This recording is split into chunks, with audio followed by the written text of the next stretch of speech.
예, 안녕하세요. 이번 학기 소득세법을 같이 공부하게 될 유명산 교수입니다.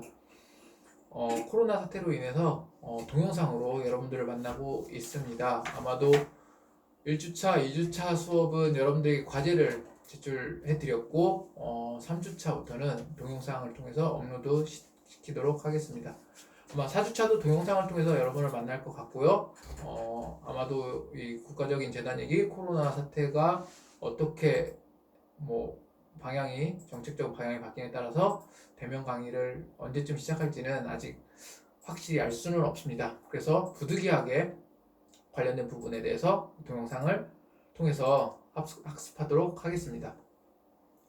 기본적으로 1주차, 2주차의 강의를 진행할 때는 여러분들한테 그 책에 나와 있는 내용을 요약해서 정리해서 제출을 하도록 했습니다. 근데 이제 그런 부분에 대해서 이제 수업을 통해서 동영상을 통해서 여러분들과 같이 진행해 보도록 하겠습니다. 자, 여러분들이 소득세법을 배우는 이유가 아마도 과의 특성이 좀 있지 않을까 생각이 듭니다. 여기 미래융합대학의 회계세무부동산학과여서 어떻게 보면은 부동산과 세법의 소득세는 어떻게 보면 가장 밀접한 관계를 갖고 있습니다. 그래서 이 소득세에 대한 부분에 있어서 아마도 정확하게 좀 알고 계셔야 부동산과 연계시켜서 관련된 업무를 또 하시거나 또는 관련된 지식을 공유하실 때 아마도 좀 더 효과적이지 않을까 생각이 들고요.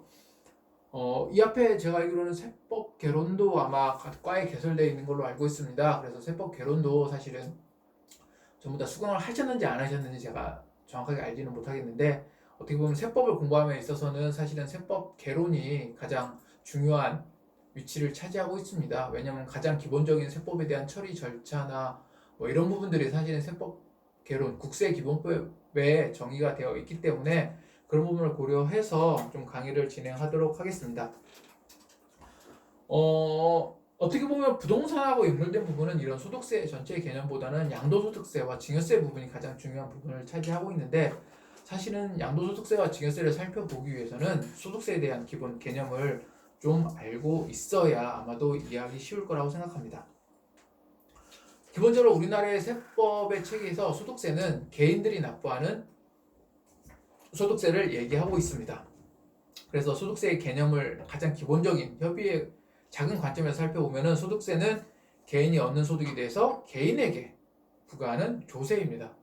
그런데 원래 소득세의 개념은 사실은 그렇지 않습니다. 사실은 소득세의 개념은 개인 소득세와 법인 소득세 두 가지로 크게 나눌 수 있습니다.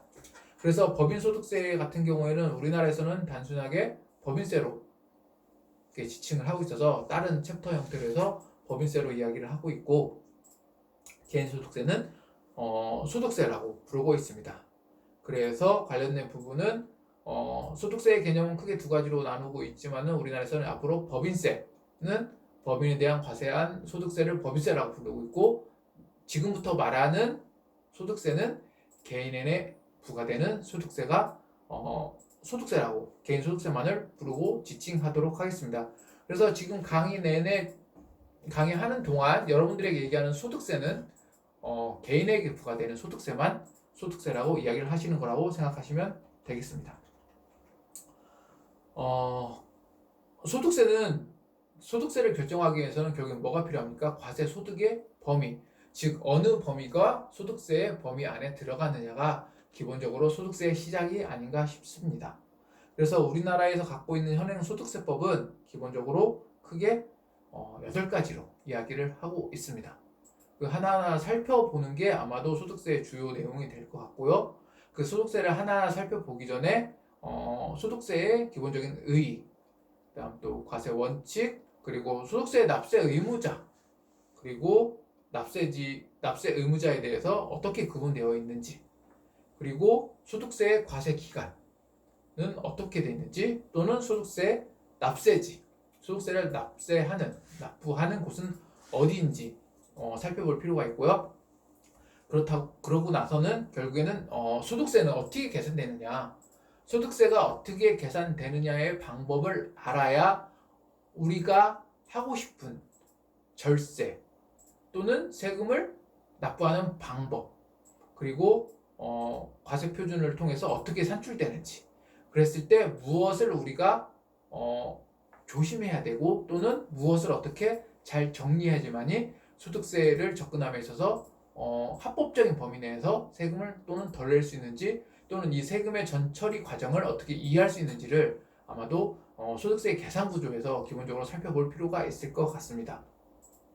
이러한 소득세 계산 구조가 기본적으로 이야기가 끝나게 되면은 이제는 각각의 소득세 과세 방법에 대해서 살펴볼 거고요.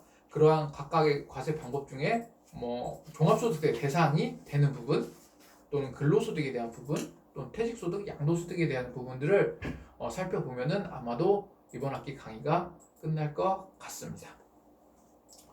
기본적으로 소득세는 우리나라 같은 경우에는 크게 8가지로 분류를 하고 있습니다. 하나는 이자소득, 두 번째는 배당소득, 그리고 세 번째는 사업소득, 그리고 우리가 흔히 근로자들이 받는 근로소득, 그 다음 연금을 통해서 발생하는 연금소득, 그리고 기타소득, 퇴직소득, 그리고 양도소득, 토지 등 부동산을 매매를 통해서 발생하는 이익의 차익을 발생시키는 양도소득을 이 8가지로 제한적으로 열거하고 있습니다. 이 밖에도 사실은 열가지 않더라도 소득이 발생하는 것들은 어떻게든 과세 대상이 되고 있음을 알고 있어야 한다. 즉 이런 것들을 소득 원천설이라고 얘기하는데, 즉 소득이 발생하는 곳에 뭐가 있다? 세금이 있다라고 생각하시면 되겠습니다. 이런 내용들이 책 279페이지에 나와 있습니다. 다음 장을 넘어가시면 280페이지에 과세 체계에 대해서 얘기하고 있습니다. 즉 우리나라는 종합과세라는 이야기를 하고 있습니다. 그래서 우리가 5월 달에 흔히 무엇을 신고한다? 종합소득세를 신고하고 있습니다. 그래서 종합소득세라 하면은 그 소득의 종류와 관계없이 일정 기간의 모든 소득들은 어떻게 한다? 합산해서 과세하는 방식을 이야기하고 있습니다. 이러한 방식을 뭐라고 한다? 종합과세라고 얘기하고 있습니다. 이러한 방식으로 소득세법에서는 종합과세를 원칙으로 하고 있으나 모든 것이 이렇게 종합과세를 하고 있지는 않습니다. 즉 예외도 있다는 겁니다. 대표적으로 퇴직소득과 양도소득은 다른 소득과 합산하지 않습니다.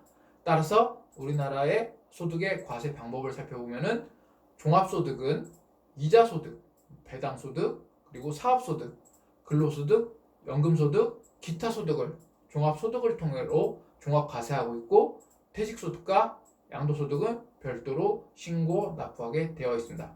따라서 이러한 퇴직소득과 양도소득을 우리는 뭐라고 얘기하냐? 분류과세라고 얘기합니다. 다시 한번 이야기하면은 퇴직소득과 양도소득은 다른 소득과 합산하지 않고 별도로 과세합니다. 이처럼 그 소득을 각각 분류해서 별도로 과세하는 방법을 우리는 분류과세라고 하고 있습니다.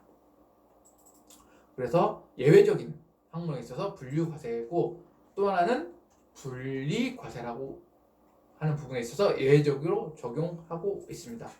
어떠한 일정한 소득에 대해서는 기간별로 합산하지 않고 그 소득이 지급될 때 소득세를 원천징수함으로써 종결하는 겁니다. 예를 들어서 이자소득이 어느 일정 부분이 도달하기 전까지는 원천징수한 소득으로 과세를 종결하고 있는데, 이런 것들을 분리과세라고 하고 있습니다. 즉 과세는 종합소득을 통해서 종합소득세를 신고해야 종료되나, 이러한 분류과세와 분리과세는 원천소득을 통해서 종료될 수 있습니다. 그래서 우리가 소득세 체계를 살펴보면은 종합소득에 있어서는 이자소득, 배당소득, 사업소득, 근로소득, 연금소득, 기타소득을 종합소득세로 과세를 하고, 퇴직소득과 양도소득은 어떻게 한다? 분류과세하고 있고, 종합소득에 해당되는 일정한 부분에 있어서 어떻게 한다? 분리과세하는 부분도 존재한다는 겁니다. 그래서 관련된 부분은 저희가 281페이지에 표로 정리가 되어 있습니다. 이 사항에 대해서 설명을 드리자면, 이 책의 전체적인 구성은 각각의 그 세법에 대한 큰 총설, 총론이 들어가 있고요. 그 다음 각각의 강론이 들어가 있습니다.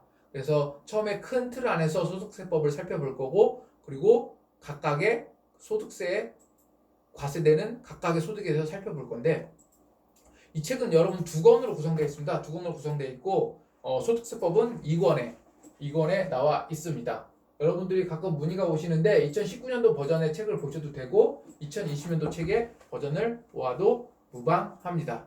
그래서 책을 이게 따로 분리해서 판매를 하지 않기 때문에 어차피 구입할 때는 두 권을 구입하시고, 세법개론이나 부가가치세법, 법인세법 전체적으로 살펴볼 때 가장 많이 보는 책이기 때문에 여러분들이 뭐 강의가 끝나더라도 사실은 많은 도움을 받으실 수 있을 겁니다. 어떻게 보면은 가장 찾아서 보기 쉽게 설명이 된 책이기 때문에 뭐 수험서로도 많이 사용되고 있습니다. 그렇다고 해서 제가 이 책에 이 출판사와 전혀 관계는 없지만은 학교에서 정해진 그 책이 지금 법인세법이나 소득세법, 세법을 공부하는 아마 한밭대학교의 모든 학생들은 이 과 말고도 아마도 이 책을 선택해서 아마 수업을 진행하는 걸로 알고 있습니다. 그렇기 때문에 꼭 책은 사셔서 구비를 하셔서 수업을 듣는데 도움을 받았으면 좋겠습니다.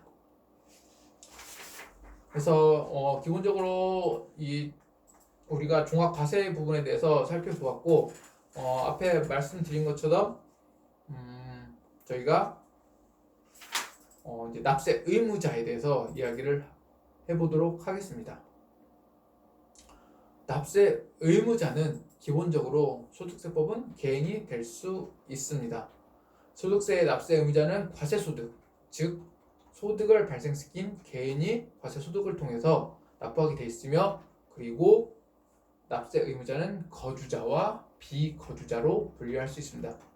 비거주자 하면은 결국에는 우리나라에 어떻게 한다? 거주를 하지 않는 개인을 말하고 있습니다.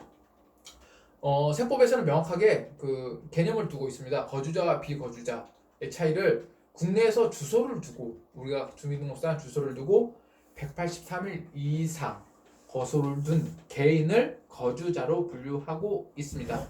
그래서 관련 부분에 있어서 뭘 하고 있다? 납세 의무를 지어지고 있고, 비거주자는 앞에 설명한 183일이 거소를 두지 않은 개인들은 비거주자로 분류하고 있습니다. 여기서 중요한 거는 사실은 개념에 있어서 주소를 두고 있다고 이야기를 하고 있습니다. 우리가 알고 있는 주소는 결국에는 뭘 얘기하냐? 우리가 주민등록 등본상 나와 있는 주소를 얘기하고 있습니다. 즉 주소라 하면은 국내에서 생계를 같이 하는, 우리나라에서 생계를 같이 하는 가족 및 모든 자산의 유무 등 생활의 객관적인 사실에 따라서 거주하고 있는 것으로 판정하게 되어 있습니다. 그래서 앞에 설명드렸던 183일은 어떻게 보면 통상적으로 가장 기본적인 요건이라고 얘기를 하고 있습니다. 그래서 거소의 개념과 거주의 개념, 주소의 판단 기준은 285페이지에 나와 있습니다. 그래서 여러분들이 하나씩 살펴보면은 그렇게 어렵지 않게 좀 보실 수 있지 보시지 않을까 생각이 듭니다. 한 주의 수업은 이렇게 3차시 세 개의 동영상으로 여러분한테 제공될 거고요. 그리고 그 동영상을 통해서 여러분들을 만나 뵙게 될 건데, 조금 설명이 부족하거나 이런 일이 발생할 수 있습니다. 왜 동영상으로 일방적으로 강의를 하다 보면은 어차피 한계가 존재하기 때문에 다음에 그런 부족한 부분들은 자료를 통해서 공유시켜 드리거나 아니면 대면 수업을 진행할 때 그런 부분에서 질문을 받도록 하겠습니다. 또한 관련된 부분에서 질문이 있으시면은 메일을 통해서 저한테 주시면은 제가 아는 한도 범위 내에서 여러분들에게 성실하게 답변을 드리도록 하겠습니다. 그래서 관련된 부분을 얘기를 했는데, 일단은 세금을 납부하기 위해서는 어떻게 보면은 가장 중요한 거는 그러면 언제, 어느 시점에 어떠한 방법으로 세금을 납부하냐가 어떻게 보면 중요한 사항이 아닌가 싶습니다. 관련된 부분을 좀 살펴보면은 소득세의 기본적으로 과세 기간은 법률에 의해서 정해져 있습니다. 여러분들이 연말정산을 기본적으로 소득세에 포함되기 때문에 진행을 하게 됩니다. 혹시라도 근로자인 분들은 연말정산을 진행할 거고, 또는 개인 사업자 통해서 사업을 영위하시는 분은 종합소득세를 납부합니다. 납부 시기는 서로 다르지만은 과세 기간, 세금을 책정하는 기간은 동일합니다. 왜? 같은 소득세 범주 안에 있기 때문입니다. 기본적으로 소득세의 과세 기간은 1월 1일부터 12월 31일까지를 법률로 정해져 있습니다. 따라서 소득세는 금년도 1월 1일, 즉 2020년 1월 1일부터 12월 31일까지를 과세 기간으로 정해져 있고, 그러한 과세 기간을 종합소득세는 5월 말까지 신고하게 되어 있습니다. 또한 근로소득세는 원천징수 의무자가 관련된 부분을 어떻게 한다? 관할 세무서에 신고하게 되어 있습니다. 과세 기간에도 사실 예를 두고 있기는 한데 거주자가 사망한 경우, 왜냐하면 개인의 사망했을 때는 더 이상 소득을 창출시킬 수 없기 때문에 1월 1일부터 사망한 날이 어떻게 된다? 과세 기간이 됩니다. 또한 거주자가 출국하여 비거주자가 되는 경우, 우리가 기본적으로 세금의 과세소득은 거주자와 비거주자로 나눈다고 했습니다. 그래서 그런 비거주자로 출국하는 경우에는 어떻게 된다? 그 출국한 날이 결국에는 과세 기간이 되고 있습니다. 왜 이런 과세 기간을 정해놓냐? 많은 그 과세관청에서 이런 과세 기간을 정해놓지 않으면 세금의 신고에 대한 혼란을 야기시킬 수 있기 때문에 일정한 기간 안에 모든 사람들이 어떻게 한다? 소득세를 신고할 수 있는 기간을 만들어 놓고 일괄적으로 같은 일을 처리하기 위해서 과세 기간을 두고 있습니다. 제가 왜 이렇게 얘기를 하냐면은 법인세법상에서 그 법인의 과세 기간은 사실은 법인의 특정에 따라서 달리 정할 수 있습니다. 그래서 법인세법과 어떻게 보면 소득세법의 가장 큰 차이가 그런 부분이 아닌가 싶습니다. 예를 들자면 법인세법은 7월 1일부터 6월 30일까지 일과세기간을 볼 수 있습니다. 그래서 1년을 초과한 법인에서 법인의 과세기간을 스스로 정하고 3개월 이내에 관련된 부분을 신고 납부하면은 법인세는 과세가 완료됩니다. 그러나 소득세는 그거와 상관없이 내 임의로 정할 수가 없습니다. 그래서 과세기간이 되게 중요한, 어떻게 보면 시간적 기초적인 자료를 제공하는 데 있습니다. 자, 그러면은 납세지에 대해서 살펴보도록 하겠습니다. 납세지는 뭐냐면은 여러분들이 세금을 납부할 곳입니다. 예를 들자면 저는 중구에 살고 있습니다. 대전시, 또 대전시 서구에 살고 있습니다. 대전시 유성에 살고 있습니다. 제가 이렇게 예를 들은 이유는 대전에 있는 납세지로 선택할 수 있는 곳이 세 곳이 있습니다. 대전시에서는 유성에 살고 있으면 북대전세무소, 서구에 살고 있으면 서대전세무소, 그 밖의 지역은 대전세무소로 관할이 나눠져 있고, 이런 것들이 바로 납세지에 관할 세무서라고 합니다. 그래서 소득세법상 다른 납세지는 소득세에 관할 세무서를 정하는 기준이고 장소를 말하고 있습니다.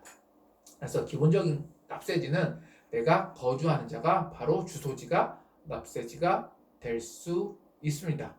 그냥 보편적으로 생각해 보시면 특수한 경우를 제외하고는 일반적으로 제가 살고 있는 또는 내가 사업을 영위하는 곳이 납세지입니다. 또는 내가 다니는 회사가 근로소득의 납세지가 될 수 있습니다.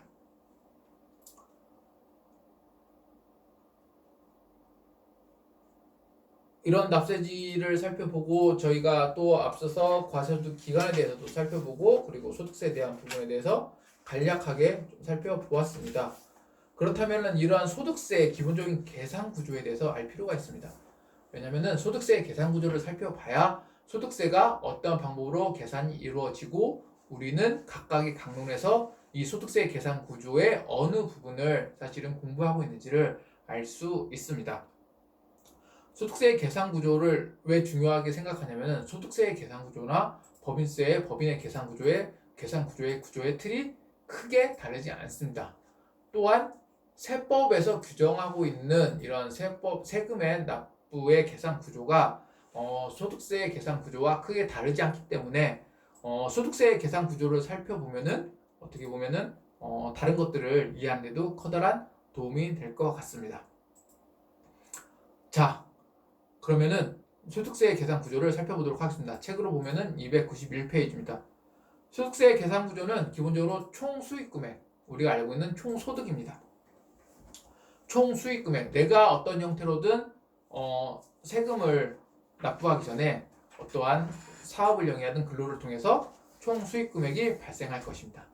그러나 우리나라 같은 경우는 총 수익 금액이 발생했을 때 기본적으로 이러한 일련의 소득 활동을 통해서 무엇가 발생한다? 비용이 발생할 수 있습니다. 내가 회사를 다니기 위해서 기본적으로 뭘 해야 됩니까?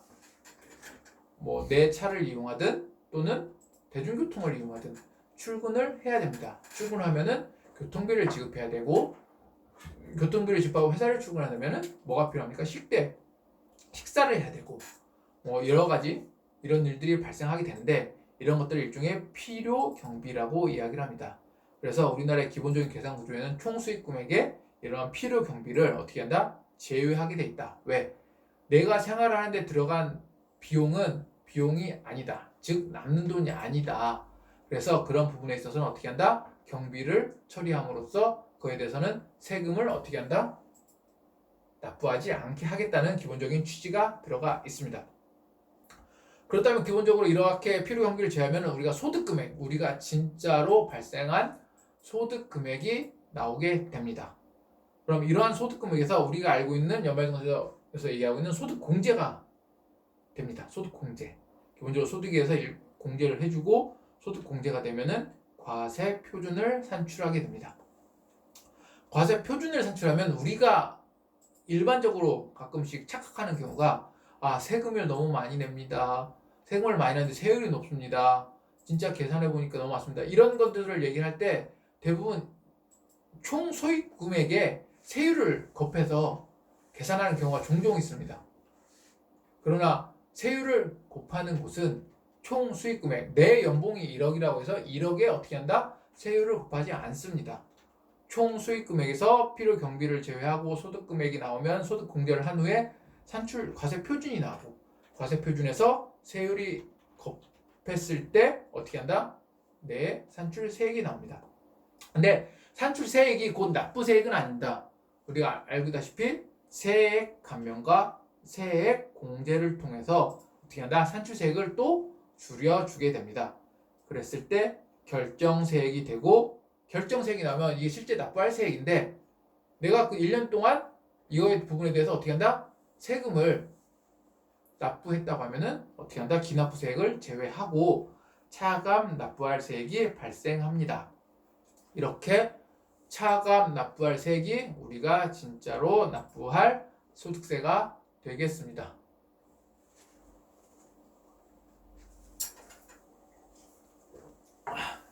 이렇게 동영상을 통해서 혼자 이렇게 얘기를 하다 보니까요, 실질적으로 상당히 목이 많이 타고, 이게 여러분들과 같이 이야기를 해야 되는데 강의가 너무 딱딱해지는 것 같습니다. 기본적으로 세법이란 자체의 수업이 딱딱한 수업이기 때문에 뭐 좀 이해를 해주시고, 뭐 어떻게 한 2주 동안은 계속 동영상을 진행을 해야 되니까는 뭐 불편하시더라도 계속 뭐 좀 더 들어주시면 고맙겠습니다. 자, 그 다음으로 우리가 소득세 계산 구조를 살펴봤는데, 소득세 계산 구조를 살펴본 다음은 저희가 이자소득과 배당소득에 대해서 얘기를 하게 될 것 같습니다. 그러나 이러한 소득세 계산 구조를 사실은 살펴보지 않으면은 뒤에 강론에 있어서 이해하는 데 조금 불편함이 있기 때문에, 혹시라도 강의를 듣고 이해가 안 되시는 분들은 조금 더 관련된 걸 좀 읽어보시고 좀 더 강의를 들으셨으면 좋겠습니다. 이 부분은 여기서 마무리 짓고 다음 2차 두 번째 시간에 조금 더 자세하게 이야기를 진행하도록 하겠습니다. 감사합니다. 잠시 후에 뵙겠습니다.